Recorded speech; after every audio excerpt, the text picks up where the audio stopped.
It's the Clip Show, everyone. 2020 year in review. It's time for a bunch of fast fives that all you people who didn't listen to the full show and missed out on these beautiful writing ranting you didn't get to hear because you ducked out early. Here are the top 5 fast fives from each of your favorite hosts. Mitch, Brian, Nathan. Boys, what do you think about this year? How has it been so far for you? Best year ever. Just from one blessing to the next all year long.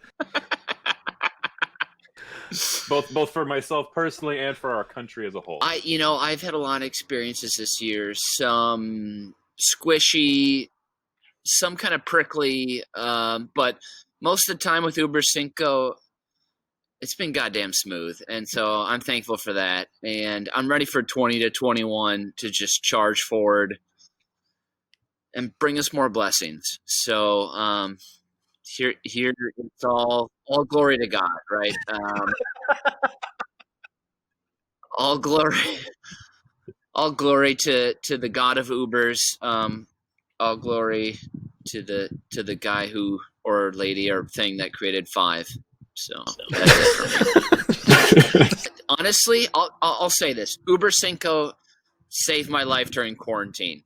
Easy. That's true. So thank you guys for going on this ride, all of us together. It's been wonderful. I agree. It's been a lot of fun this year, especially dusting off the old, I call them like the little lifty weights. Doing Über Cinco is like doing creative little 1-pound dumbbells. Just got to keep us going. Yep. And I've learned more about you guys too, which is very nice. I didn't know about the germination or the starting point of some of Nathan's knife woes. Know that now. Didn't know Brian, again, his fantasy, 3,000 square feet, partially finished basement. Not because he couldn't think of something to put down there, but just he's got to keep it clean. So, Correct. Yeah. I heard something funny over Christmas.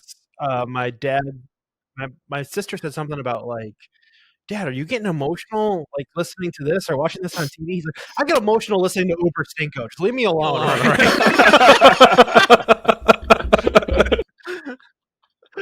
Wow. Yeah, I here at Danny's parents' family house in Pennsylvania, they have a TV in the kitchen and in the family room. And so when you wake up early with a new puppy that we have, I have time alone in the kitchen. And Elf is on all the time on Stars this season. And I cried by myself in the kitchen like 4 times this season watching Elf just at different points of the film. So I've also been emotional recently. So you're that guy in the kitchen.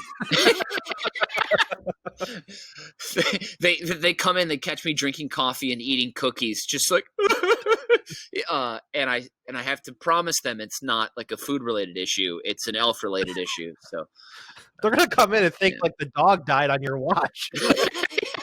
Mitch, what'd you do? No, and yeah, that little guy's also provided me a lot of joy. I taught him how to do stairs, and I taught him how to kiss, and I taught him how to do paw. And I chased some deer yesterday with him. It was very fun through the woods. So you've taught me the same tricks, and I'm also grateful.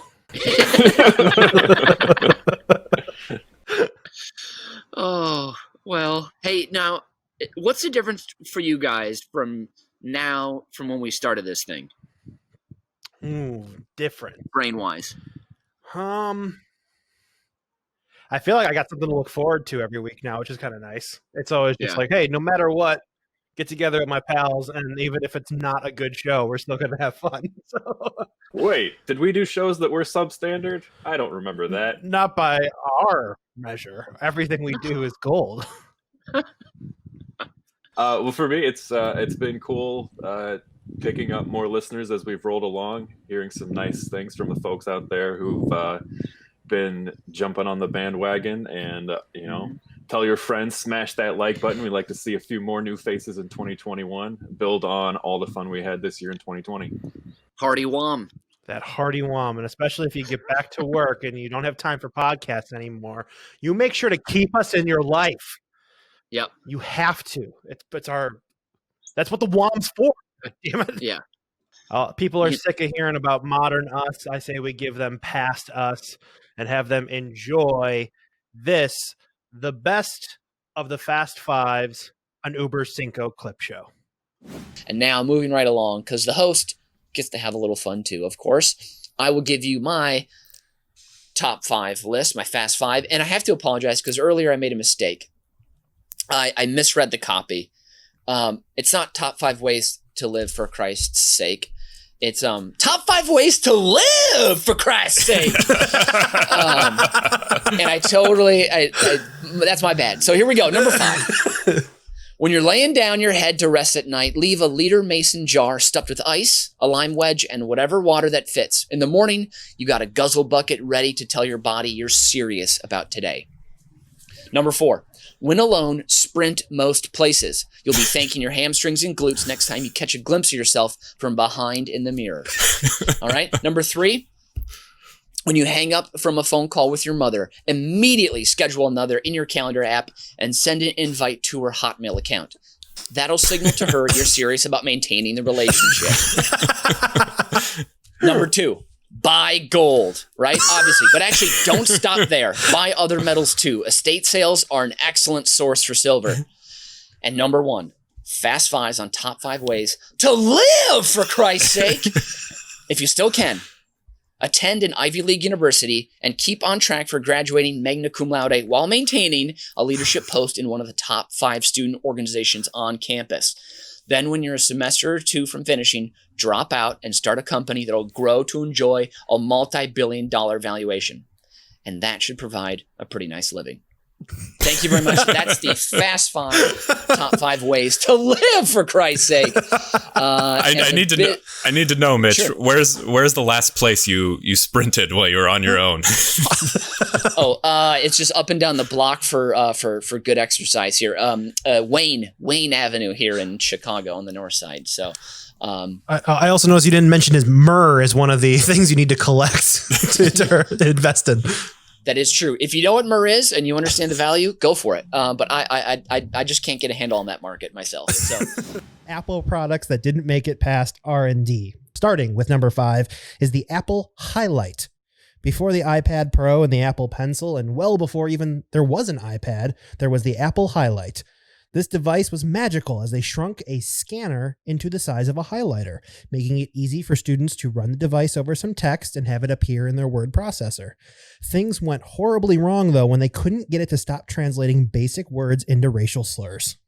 Number 4 is the Mac Sack. This is what happens when you build products in the bubble that is Palo Alto. Yeah, don't do it. A lot of misogyny, too. Number 4, the Mac Sack. SAC is how it's spelled. Oh, sure. Despite its unmarketable name, the Mac Sack was a useful tool designed for school gyms. Made from precise memory nylon, the net-like device could detect how many balls were inside it. And if all the soccer balls weren't returned at the end of gym class, the net would start to flash red, alerting the teacher that there was school property missing. Development failed as 2 kids crawled inside the Mac Sack, their bodies matching the weight and volume of the soccer balls precisely, engaging the drawstring to retract instantaneously, causing rope burn, some broken ribs, and death. Number 3, the iRate. The iRate was expected to be the future of point-and-shoot cameras before the iPhone and DSLR boom of the late 2000s.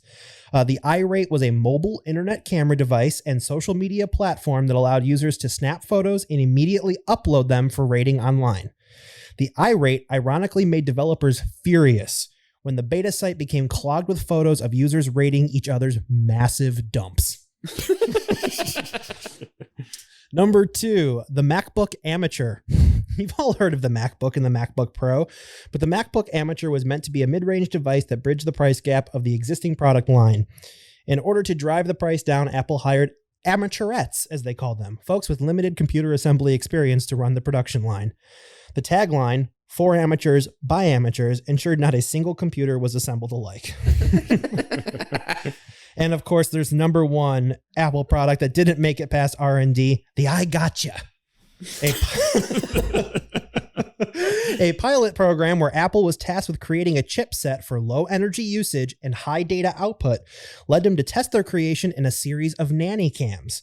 The tech worked perfectly as it only needed to be charged quarterly while it maintained a high-definition video stream to your iCloud account throughout the duration. iGotcha was intended to be marketed as a safety blanket for parents, but the program was shut down when a purchase order was leaked to the public. 300 units to NBC Universal for Chris Hansen's To Catch a Predator. So today is top 5 Brad Pitt hairs, I'm calling it, okay? Number 5, Meet Joe Black Brad Pitt. Now, on the film version, of course, on YouTube, we'll have some photos up, but it was bleached blonde. It was 1998. It was very of the times. It's flouncy. It's voluminous. There's a great deep side part. He's a classy young man in this film. And maybe it was a wig. I don't know. Okay, so number 4, Troy Brad Pitt. Back to blonde, baby. He's got so much hair on his head in this film, but none on his face, his abs, his back, or his buttocks. What's going on there? I don't know. The movie sucked, but also his hair laid like a lion who is just shampooed. I like that very much. Okay, number 3, Snatch Brad Pitt. This is a return to natural color form, baby. The scruff finally matches the hair up top, and he pairs it in this movie with a cool leather bowler. And who the F can pull off a leather bowler? Almost no one but Brad Pitt. Okay, number 2, Legends of the Fall Brad Pitt. This is the longest it's ever been in a film. There's luster to this. It's been weathered. You know, he's outside a lot. He's working ranches. He's going to war in this movie. It's a mane. It's shoulder length. And the facial hair grows along with him throughout the film. A nice marker of aging. And his character Tristan encounters a grizzly, a bear, not once, but twice when one of the matchups. Spoiler alert. And number 1, Brad Pitt hair, Thelma and Louise Brad Pitt. This is a classy mullet. This is what rocketed him to fame. Again, great volume, not a surprise. And he has a little bit of a shadow goatee, but it's nothing overt in this one. But what you can see is the future and that beautiful coif, and boy, was it bright. So here we go.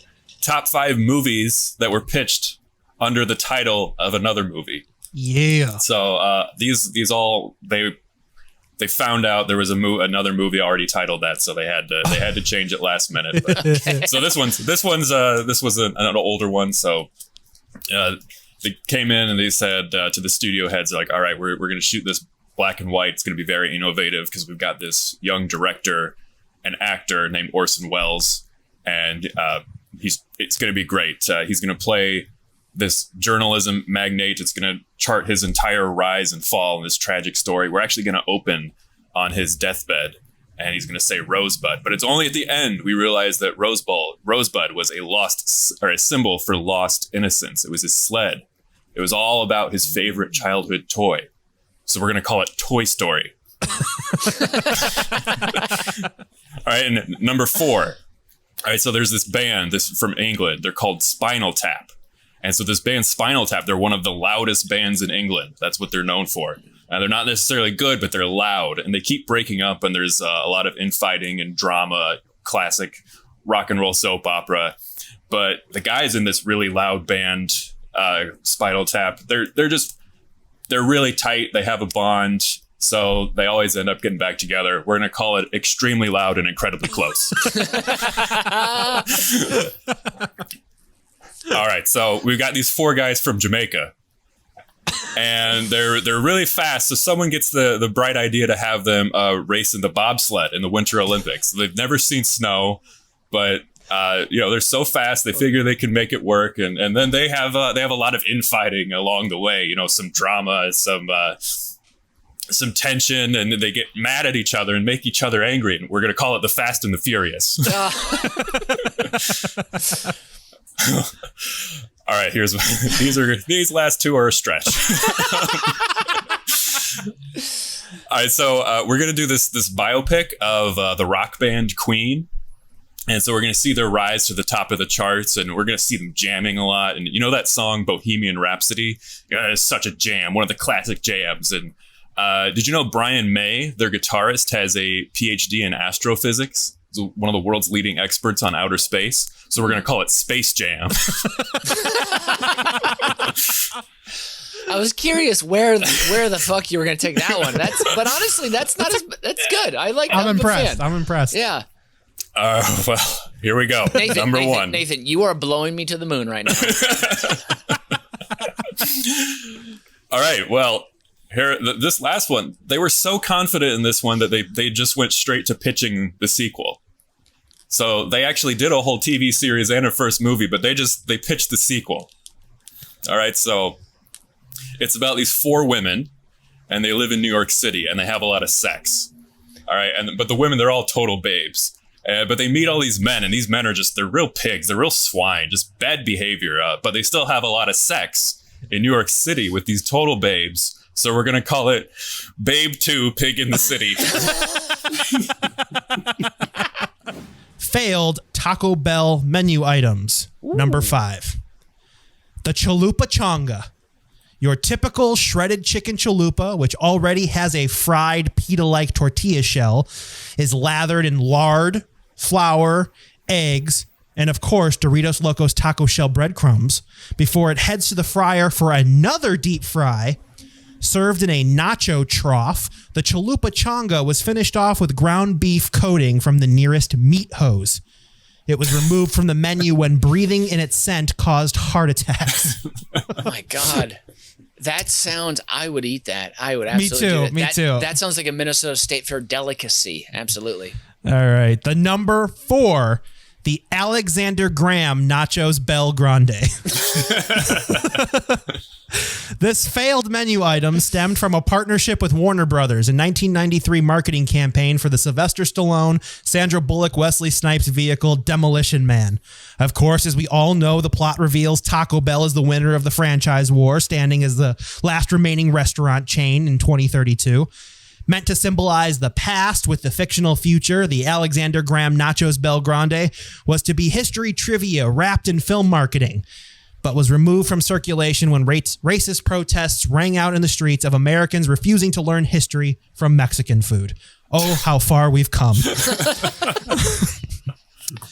Number 3, the beefy 23-layer burrito. Chicago Bulls, second three-peat. Michael's back, and so is the beefy 23-layer burrito. With a diameter of 11.5 inches, this girthy monstrosity could barely be held, let alone eaten. You would think its size led to its downfall, but no. Patrons got bored when the ingredients just started repeating themselves after the 10th layer. Number 2, the spicy grilled cheese vegetarian black bean quesarito gordita roll-up supreme. I have no joke. It failed because it's vegetarian.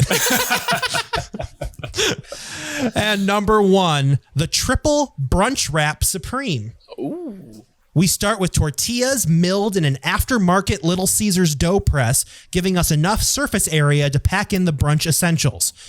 An everything bagel with cream cheese, bacon, avocado toast, biscuits and gravy, a blintz, bacon, cinnamon toast crunch, a strawberry Nutella crepe, eggs, bacon, Canadian bacon, ham off the bone, a raspberry scone, a blueberry muffin, bacon, pancakes, bacon, hash browns, bacon, and a single drop of salsa. All of this with bottomless Mountain Dew Baja Blast mimosas. And although this menu item failed, the mimosas were the foundation for the modern Taco Bell cantina. Oh, so Fast 5, passive-aggressive computer errors. Here we go. Number 5. When rewriting your resume for the 5th time in 2 years, Microsoft Word decides to serve up a friendly pop-up. Are you sure you meant to fill this shit with blatant lies? Then that fucking paperclip man shows up and gives you a better way to falsify your resume, and you can't even do this right, so how the hell are you supposed to land that job? Number 4. When cropping that perfect photo you took on vacation in Photoshop to post on your Instagram with 4 followers, you receive the following error. Would you like to edit more than just selfies? Deep down, you know she's right. You take the photo of you in a sombrero and trash it, opting for a sunset landscape instead. Number 3. When filling your Amazon cart with groceries because you're too ashamed to go out in public after gaining your quarantine 55, you decide to stock up on everything, just in case, when... Did you mean to add these condoms? Your phone records show no interactions with females in 17 months and they are the wrong size. May we suggest the Trojan minis for your below average shaft? You sigh and add them to your cart anyway. Number 2. While taking the last error message's advice, you sign up for a dating app to get yourself back out there. You fill it with the basic things you like to do, your favorite movies, and a genuinely lovely sentiment about enjoying life with a significant other. And then... Your depressing description has matched 487 other lonely men in your area. Here are sites available on the World Wide Web where you can hire writers that will make you sound more like a man and less than a fucking sad chode. So you have to hire somebody else to make you lovable to everybody else. And the number 1 passive-aggressive computer error. After months of trying to succeed, you've gotten a new job that pays all right. You've met someone and things are going well, and you and your lady are going out strolling and you're getting a bit peckish, so you take out your phone to make a reservation. Siri, what are some restaurants near me with a table for 2? You mean 1? No, I mean 2. Are you sure? Wouldn't you rather eat somewhere cheaper by yourself? Listen to me, you electronic slut. Put in my goddamn reservation for 2 at the nearest romantic restaurant. Now! My latest contact tracing results show a female near you has left. Your watch reads an elevated heart rate and perspiration. It's all for the best. Dinner will now be cheaper as your checking account is already overdrawn. Enjoy your Big Mac and thanks for using Siri. Fuck you. And that is the top 5 depression-era cocktails for our depressive times. Number 5, milk punch. That's right, milk punch, baby. Everybody's favorite uncle's favorite drink. Made with whiskey, brandy, or white lightning, this is an essential here in America's sloshing dairy bucket region. 4 ounces, straight from the udder, 3 ounces of the good stuff, a pinch of sister sweetness, and 3 valuable drops of vanilla. Don't forget the nutmeg for a quenching post-harvest gulp. Number 4. Taft's Tub Punch. Stuck in a tight spot, like our former president, Taft's Tub Punch will loosen you free. Made of Cincinnati's best German wood alcohol spirits, dulled with just enough fruit and black tea so you don't vomit on first contact. Taft's Tub Punch, it'll get you out of a tight spot. Number 3, the Wild Turkey. This will return you to the gambling glory days of Gutterball in the roaring 20s before the family was allowed. The recipe is simple. During your third frame on the lanes, order 3 balls full of your favorite paint thinner cut just enough with maple syrup and a little water from the well next to the butcher shop for the effective amount of funk. Each bowling ball of forbidden booze should knock you over clean and leave you open to suggestions for your next one. Number 2. The old back in a jiffy, a.k.a. the tri-stater. This is you go out for a pint of whiskey and a pack of cigarettes, and you just never go back. Okay, number 1. The marble tuxedo. Oh, that sounds nice, right? Starts with an old rusty pail, a liberal mixture of everything your dead grandma has in the back of the cabinet, alcohol made out of orange peel, tequila with a production hiccup, vodka kept in an old Spam can, beer that's been chewed into by a family of desperate alcoholic mice. Dump in 2 old bananas and mix with a dirty spoon and chug down in front of your in-laws. The marble tuxedo, it will get you there. Class dismissed. That means it's time for my Fast 5, which is going to be full of a lot of words. As they normally are. I mean, strap in. This is the top 5 unmade sequels as described by Variety magazine. For those of you unfamiliar with Variety, is a trade paper in Hollywood famous for its headlinees or slangwage, which incorporates various slang and abbreviations to cram as much information into the headlines as possible. This led to the creation of such well-known terms as showbiz.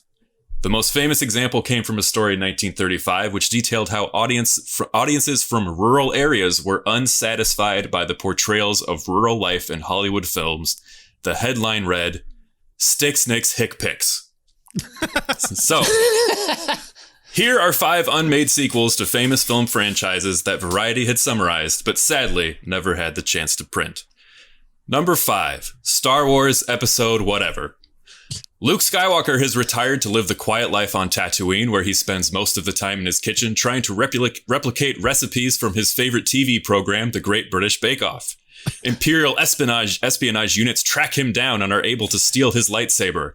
Ever resourceful, Skywalker uses the Force to propel his fresh pastries into their approaching TIE fighters to win the day. Or, as Variety put it, "Sky Guy's pies fly sky high, spies cry." And number 4, we have the aborted Matt Damon vehicle, the Bourne Redundancy. An unearthed draft of this unmade entry into the Jason Bourne series sees the recently retired secret agent blissfully enjoying solitude while learning to play the saxophone. An international security crisis brings him out of retirement to once again save the day, but his instrument is the only thing to bring him peace of mind, so he can't bring himself to leave it at home. And in the final mission, nefarious terrorists break the saxophone in 2. Dejected, Bourne takes up the solitary sport of cornhusking to ease his pain. Or, as Variety put it, "Forlorn Bourne mourns torn horn with shorn corn." And number 3, The Godfather Part 4. The tepid response to The Godfather Part 3 ensured that Coppola's planned 4th installment would never make it out of development hell. The script focused on the minor character of Michael Corleone's son, Anthony.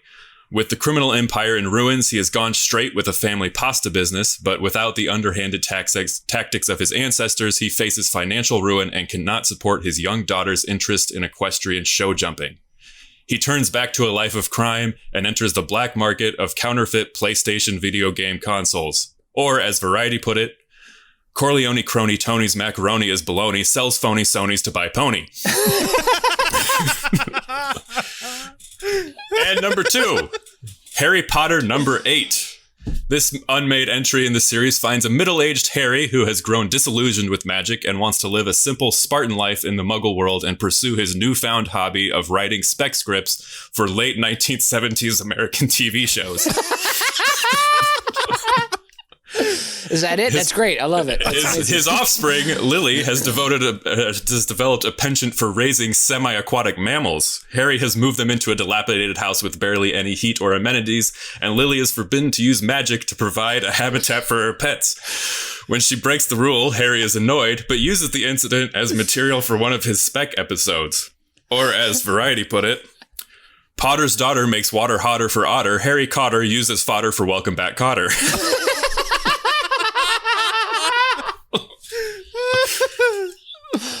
Holy shit. Wow. And then we have number 1. This is a James Bond flick. All right? All right.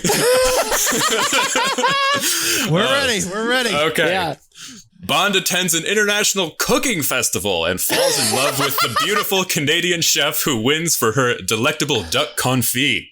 He whisks her away to his home in the Scottish Highlands, where her driving skills are called into question. When the sinister Spectre agents arrive at Skyfall to attack Bond, his lady love tries to make escape in an all-terrain vehicle, only to get caught in the mud and run over Bond's prize stag. However, true love wins the day, and the notorious womanizer settles down with his new companion. Or, as Variety put it, Bond plucks Canuck for duck, Canuck sucks with truck, hits Buck and Muck, bad luck, but together they are stuck because she's a real good... cook. Here we go with my Fast 5 top 5 scarring Halloween costumes to see on your loved ones. Number 5, seeing your dad in a male plug costume when your mom dresses as an outlet. Like, come on, we don't need the reminders. As far as I'm concerned, my sister and I believe you two have only had sex twice and we want to keep it that way. Ugh. Number 4, seeing Uncle Greg's bulge in his 2 sizes too small Spider-Man costume. First off, Greg, the mask doesn't cover your double chin. The top shirt is boycotting the pants with a beer belly barrier, and I didn't think Spider-Man wore capris. All right, seeing Superbad years later would finally provide the analogy of a division sign that you were looking for to describe this bulge monstrosity, you know, ball, dick, ball. And poor Uncle Greg, all potatoes, no meat. Sorry, Aunt Carol. Number 3, that time your sister wore a convincing clown getup. Now, you know it's your sister, but there is just something about the emotionless expression on her face after she consumed too much sugar. The makeup was just runny enough to etch the face of this terrifying despair in your memory, and this is the face that you'll see in the shadows, under your bed and behind doors well into your adulthood. Oh, fuck, that ear did a number on me. All right, number 2. Your friend's mom in a detailed yet non-sexual getup. There's nothing scary about this, but this is the moment you realize you won't ever care about anything as much as she cared about making that costume. You're only 7, and you know it's all downhill from here. Number 1, your hot cousin in a cleavage-heavy Little Red Riding Hood costume. I'm sorry. Did I say hot? I meant seeing her in a nursing rhyme type thing. Sorry, not nursing, nursery rhyme. It's not like you know she's your cousin, but you're just worried that like she wouldn't, you know, like she'd be flaunting it out there, and you're like, you know how guys are, and it's just like you're the good guy here. You're just trying to look out, and I'm so confused. Is this what therapy's for? I don't know. Maybe this is normal. This is normal. Oh God, what if I'm not normal? Is this the sort of something serious, long-term shit? First, is this then? Wait, is this when candy loses its taste? Wait, I still like candy. Twix is my favorite. I got a lot of Twix. Yeah, I'm gonna eat this whole bag of Twix. Twix makes everything okay. And that is the Fast 5 costumes that scarred your childhood. And now it's time for the Fast 5. And that Fast 5 today is top 5 furnitures to back your ass into. Number 5. The Yngvar bar stool from IKEA. This sleek bar beauty is made of anthracite. It's the perfect post-up spot during a party. Okay, it's 9:30 p.m. You're trapped on the patio as Marcus keeps going on and on about how conflicted he is about football coming back. But really, his Saturdays are brightened so much by Indiana Hoosier football that he tries not to think about the ramifications.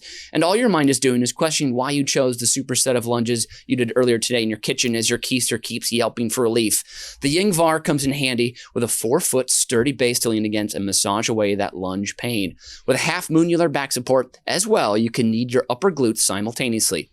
This is competitively priced at $119. Number 4, the Jules Dropleaf Expandable Dining Table by West Elm, designed with small spaces in mind. The Jules Dropleaf table seats 2 when its panels are down and 4 when they're fully extended. Its durable top is made of solid mango wood and set on an architectural metal base. Beautiful round shape, features a pleasing dining area for you and your partner and your imaginary dinner guests who won't order Chinese for the 3rd time in a week. It's been so much so recently that you're beginning to forget which leftovers to eat first out of the fridge. And you're really trying to recycle all that takeout containers, but washing them has become a siren song for your declining health. But when you pop down the leaf on this mango wood beauty, the perfect sharp edge appears to soothe away the couch sores you've developed because you adjudged it a good idea to torture yourself with the saccharine science fiction of the West Wing. Sustainably sourced wood, fair trade, and contract grade, the Jules is competitively priced at $499. Number 3. The Float Adjustable Standing Desk by Room and Board. Made in New Jersey by Human Scale. This modern height adjustable standing desk lets you easily alternate between sitting and standing throughout your workday. Oh! Slowly bring your backside back to life with deep tissue massage on the corner of your desk as you blankly stare at the wall opposite your workspace. Never sure why or how the black and white picture of the Chicago skyline with just the Sears Tower in color made its way in here. Did you buy this? Did he buy this? Did they buy this? Who buys this? Well, you do, and that's the problem. But don't worry when you're bent over holding your knees as you gulp for medicinal air trying to work through the anxiety. The Float Adjustable Standing Desk moves quickly and quietly without electric motors or cranks. So your keister need can continue unimpeded. Your ass deserves to be stress-free at least, doesn't it? Competitively priced at $2,499. Number 2. Wow. Whoa. Ethan Allen's square concrete fire table. Set a soothing, tranquil mood in any outdoor space with this sleek, low-profile square fire table. Sit on fire's edge as the flames lick your being, desperately trying to warm your cold heart during those uneven times.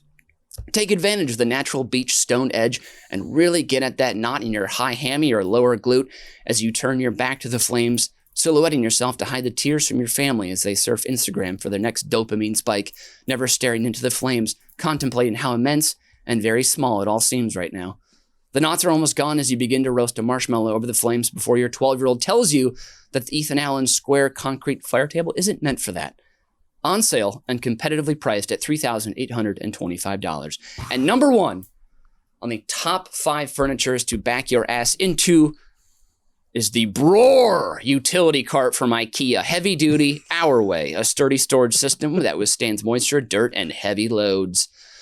Push your Broer utility cart to all parts of your property to spice up your drinking life again. Its pine plywood top is moisture resistant, so no rush to clean up that mess after knocking your light beer over when you've locked the wheels in place and are going ham on that backside of yours, knowing if you can loosen the glute, your back should unstiffen too. Large enough to facilitate a full bar with mixing utensils for when you want to enjoy a fresh Manhattan in the garage, a gimlet on the boulevard, and an old-fashioned smack dab in the middle of the living room, all in under 45 minutes. Its rubberized heavy-duty wheels can handle any bumps, like the one when you're pushing your cart back to the great outdoors as your family refuses to engage in conversation through talking, which your kids are saying is an outdated, embarrassing, and annoying-like thing. So lock those wheels into place and push the Broer up against the wood pile.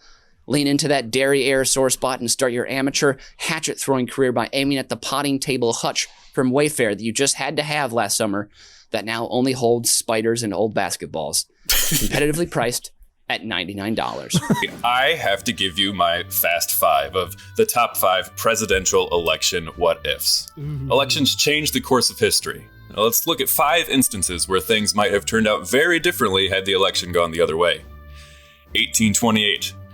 Andrew Jackson versus John Quincy Adams. Get ready for some lighthearted comedy, boys. This election campaign was full of mudslinging, and incumbent Adams lost to challenger Jackson. But what if he had managed to hold on to the presidency and we would have avoided Jackson's disastrous trail of tears that relocated vast populations of Native Americans and resulted in the deaths of at least 10,000 lives? 1856. Millard Fillmore versus James Buchanan versus John Fremont. Incumbent Fillmore wasn't cutting it, but Buchanan fared no better in office. But maybe voters should have given John C. Fremont a chance, and we could have had avoided Buchanan and Fillmore's inaction as the nation headed towards a civil war, which resulted in 600,000 deaths. Number 3. Death of Franklin Roosevelt, 1945. Not an election, but what if one of America's greatest leaders had survived through the end of World War II? Maybe if he had stayed in charge, the war could have ended more peacefully and a truce could have been reached with Japan. And maybe we would have avoided Truman's decision to drop the atomic bombs on Japan, resulting in 100,000 deaths.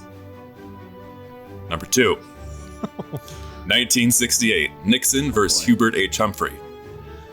What if incumbent Vice President Humphrey had been elected and the nation could have avoided the pain of the Watergate scandal and maybe, just maybe, pulled out of the U.S. war with Vietnam earlier, saving thousands and thousands and thousands of lives? Number 1, 2000, Bush v. Gore. The closest election of all time. What if Gore had been elected and we wouldn't have invaded Iraq on the false premise of weapons of mass destruction, getting bogged down in a quagmire of a war that cost 200,000 lives?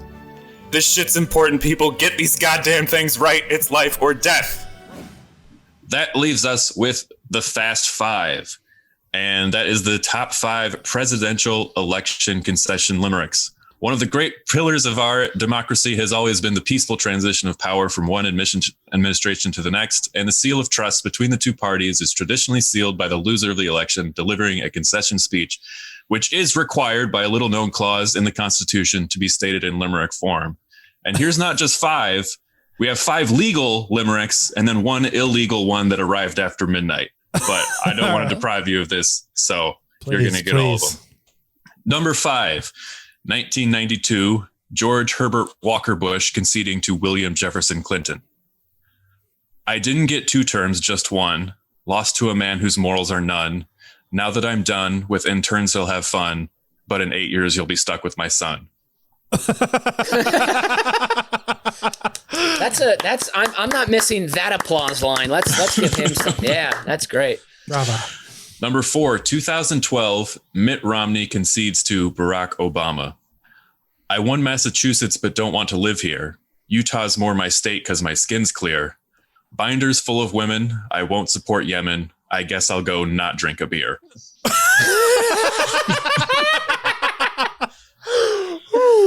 Holy cow, that's another. Good That's job. Great fantastic. job. You must be wearing your magical underwear today. You nailed that. Number 3 is Aaron Burr. All that I ever did was wait. All it ever made me was late. Revolution I sought, but it's just about who I shot. Millennials will hate me. Just great.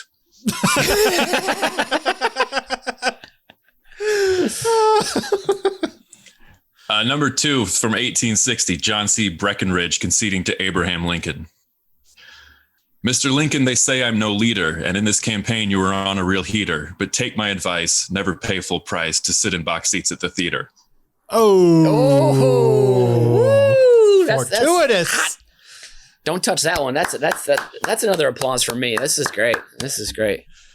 Number 1, 1996, Bob Dole conceding to Clinton. Oh, yes. I underperformed in the election. The voters won't give me affection. They say Bill loves the ladies, but soon they will pay me to sell pills that give me an erection. Well done. Yes. Well done. And then our illegal entry that arrived after midnight, but it was postmarked on election day, so we're going to go ahead and read it out. I mixed soul music with passion, sold white shirts for much cashian. I released Jesus. I think that I'm Jesus, but really I'm Mr. Kardashian. We cannot leave today without revealing my Fast 5 top projected 70s cop shows. It was the 70s, and they should have known better, but they didn't. Number 5, Sleaze and the Squeeze.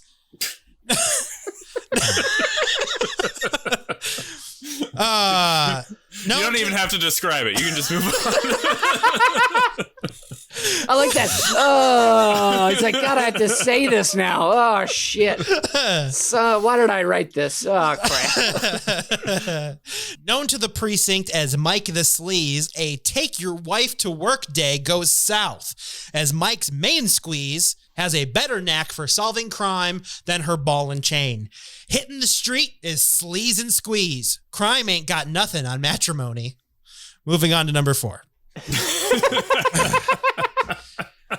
This is McDonald and Cat. Frank McDonald was a no-nonsense detective. Catherine was his partner and a woman. And he couldn't take her antics of having her own opinion and being independent. So he wished she would just go away. Unfortunately, Frank made his wish at midnight, and now Cat is a cat. McDonald and Cat. There's no stopping partners with 9 lives. Number 3, Girls in Blue. Girls in Blue was a great concept promoting female empowerment, but a trifle of studio notes and male execs turned this failed show into models with guns and no plot. A Charlie's Angels ripoff featuring an all-female police staff, the scantily clad crime fighters of Danger Beach, California, want to just do their job. But crime is up as their high heels sink into the sand, leaving DBPD with no arrests and uneven tan lines. A 1976 TV Guide review of the pilot simply printed the word misogyny 500 times. 0 stars and 8 thumbs down. Number 2. Bulletproof Face.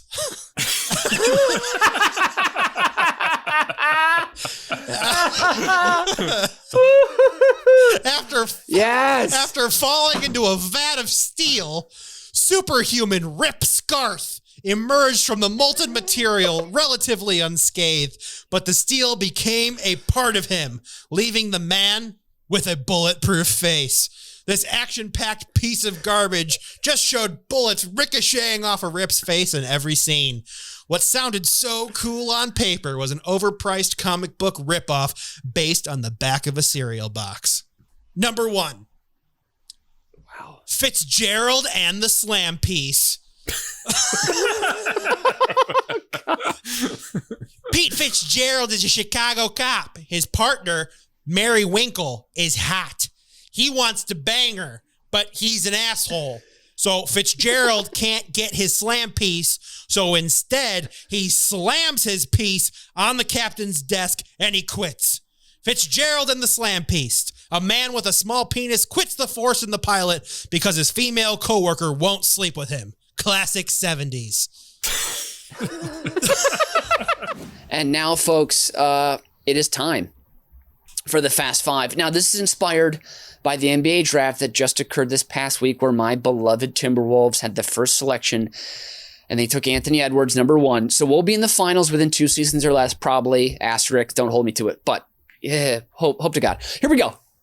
My Fast Five, top 5 turkey pardon prospects of 2020. Here we go.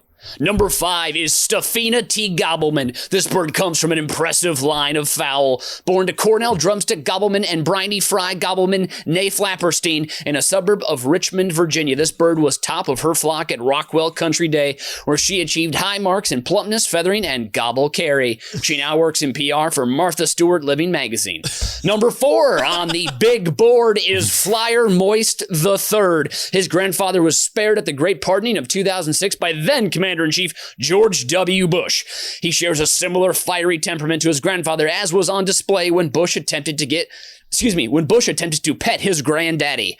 He'd love to one day reach the treetops, but if not, he's perfectly happy being the cock of the walk in his turkey barn while sporting his considerably sized snood, just over 5 inches. A real pedigree here, folks, but perhaps a little too much smoke has been blown up this bird's backside. Number 3 on my big board turkey pardon prospects is Carlo Rossi. He's the last offspring of the 2013 runner-up pair of pardon prospects, Booze and More Booze. Carlo Rossi comes in with a ne'er-do-well attitude, folks. Banking on his ability to have a great time, Rossi is hoping his personality and custom turkey sunglasses he got made for him by Warby Parker's new fowl line will be enough to punch his ticket for a spot at Welson's Turkey Reserve in Knollcrest, Virginia. Look for Carlo Rossi to attempt Blackout Wednesday coercion on the decision makers. His secret weapon, he says, after all the wine is gone, shots of wild turkey. Boy, is that on the snood. Number 2 in the turkey pardon prospect rankings, of course, is Pumpkin Pea Cranberry. Yes, that pumpkin pea. And don't ask what the P stands for. Another high-level, blue-blooded Thanksgiving royalty pedigree with this prospect. Pumpkin is incredibly sensitive about his middle initial, and really don't ask about it. Please don't. The militantly secretive Pumpkin Pea has a team of handlers that have shaped his image and delivered him to this crucial stage in his gobbling career.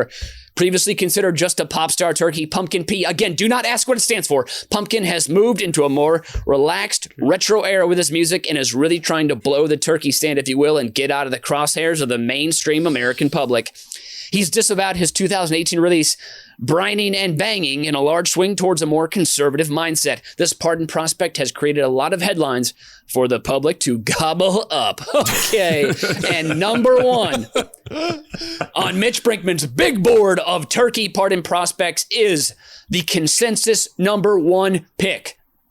The GOAT himself, the future Butterball Roastington, the consensus number 1 pick in this year's rankings.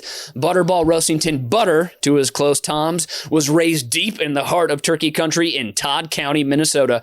Measuring in at 48 inches tall, 7.5-inch talons with a wingspan of 63 inches, this turkey just won't quit. He still holds the Minnesota State domestic turkey flight record of 2.7 seconds. His inner cavity is estimated to fit 2 loaves worth of stuffing. Wow, this Tom is dripping with potential. Delicious, butter-bathed potential. Recruited to all the top farms before reaching puberty, turkey scouts could see the potential in his snood. Roastington boasts breasts that could feed an entire offensive line. Hopefully, he'll be chosen to live out his days in Knollcrest, working to set every geriatric turkey record and sight. So stay tuned. To Thanksgiving morning, we find out which turkeys will be chosen for eternal glory. It's the top 5 depressing unmade Christmas sequels. Yeah.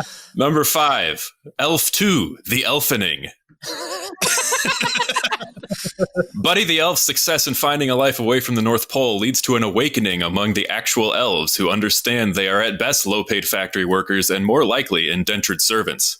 Pom Pom the Elf, Buddy's old friend who you may remember from the first movie, leads the elves to unionize. When Santa threatens to outsource the work to China, the elves walk and head to New York and get jobs in the financial sector. Santa is unable to meet the high demands, and 1/3 of the world's children go without presents. Oh my God. Number 4, Awesome. Miracle on 35th Street. Following Christmas from the events from the first film, young Susan Walker sees her work is far from over, as just up the road from Macy's, another department store has their own troubled Santa Claus. Well, it's essentially a rehash of the first film, miracles on 36th, 37th, 38th Street, and so on, grow increasingly depressing as Susan grows up and her reputation as a Santa saver grows among the Claus community. Unable to say no to the down-on-their-luck Kris Kringles, she attends law school and sets up her own firm defending any drunk, unstable, barely employee middle-aged fat man with a beard. By miracle on 58th Street, she dreads Christmas and leaves the courtroom on Christmas Eve to spend the night the way she spends every other night during the year, drinking straight whiskey in the tavern across from the courthouse, escaping the stress of her high-powered job through drugs and marital infidelity. Oh, love it. Number 3, It's a More Wonderfuller Life. As the dust settles from the events of the beloved original film, George Bailey enjoys a prosperous year at the building and loan thanks to his beloved friends and neighbors bailing him out. Mr. Potter himself even repents, apologizing to George from his deathbed. But by the next Christmas, George finds the people of the town are all leaning on him for support more than ever. We all recall his impassioned speech when the stock market crashed. Your money's not here. It's in Fred's house and Bill's house and 100 others. Well, now they know where all their money is. It's in George's house. George finds his finances slowly seeping away again as he privately bails Mr. Martini and Bert the cop out of some bad investments, and even worse, realizes he has to walk around town the rest of his life with everyone knowing he owes them a favor. Number 2, Home Alone 2 Lost in New York Revisited. The creators of the Home Alone franchise regretted carrying on without Macaulay Culkin and tried to retcon their way out of the films onward and rebooted the franchise with an adult Kevin McAllister returning to New York for Christmas nearly 3 decades later. This one actually got made, but was thought too dark to be released, and I was one of the lucky few who got my hands on a copy. So Kevin is horrified to learn that the kindly old man who helped give him directions when he was lost in the Plaza Hotel has developed an insatiable lust for power and has somehow conned his way into being elected president of the United States, whereas unabashed corruption doesn't stop even after an impeachment, and when he finally loses the election, he spouts baseless claims of voter fraud in a desperate attempt to keep power in order to avoid prosecution once he leaves office, leaving the very fabric of American democracy in peril. Wait, no, sorry, I was just watching the news. Never mind. Okay. Number 1, A Christmas Carol Part 2. I can't even remember what I wrote for this. I hope it's good. All right. The ultimate classic Christmas tale has been beloved since the 1800s, and Charles Dickens' tale of Scrooge's redemption has been adapted thousands of times in every medium, so you would think the studios would have known to leave well enough alone. But in the early 2000s, M. Night Shyamalan was the hottest young director in Hollywood, and executives thought his penchant for spooky storytelling and twist endings would be the perfect fit to extend the holiday tale. The end result was much more grim. It all starts off well enough with an elderly Scrooge providing means for Tiny Tim to receive health care to recover from his illness, growing into a strong, robust teen. Eventually, Scrooge provides Tim with an apprenticeship at a butcher's shop in the East End. When Scrooge finally passes on, he leaves his vast wealth to the not-so-tiny Tim, who, at the funeral, comes into contact with many long-lost associates of Scrooge, powerful men with connections to his mysterious Mason-like organization. Tim gets involved with the nefarious characters, using his butcher shop as a front for their illicit drug and prostitution rings, and, well, I'll just cut to the chase. Tiny Tim grows up to be Jack the Ripper. Wow. That was us doing Fast Fives. That was, Cool. if you want to send in your own ideas for Fast Fives, don't forget to go to bizbear.biz and fill out the form, and we'd be happy to put your ideas in the show. with a little of the delicious grease that we add to it. I've been Mitch Brinkman, and my buddies across the country have been Nathan Hennenfent. And Brian Ernst. That's incredible. And as BizBear always says, wave goodbye to 2020 and grab 2021 by the jugular. Tear out its intestines and have a good meal, folks. Let's do it. Oh, boy. Auf Wiedersehen and adios!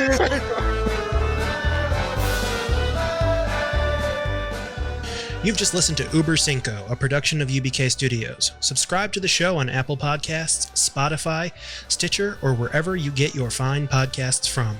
If you like what you hear and want to support the show, please visit our Patreon site at patreon.com/UBK Studios. Every little bit helps us keep the lights on and the bill collectors at bay. Keep tabs on us on all the social media at UBK Studios, and most importantly, subscribe to our YouTube channel so you can see that we really are just a bunch of good Midwestern boys.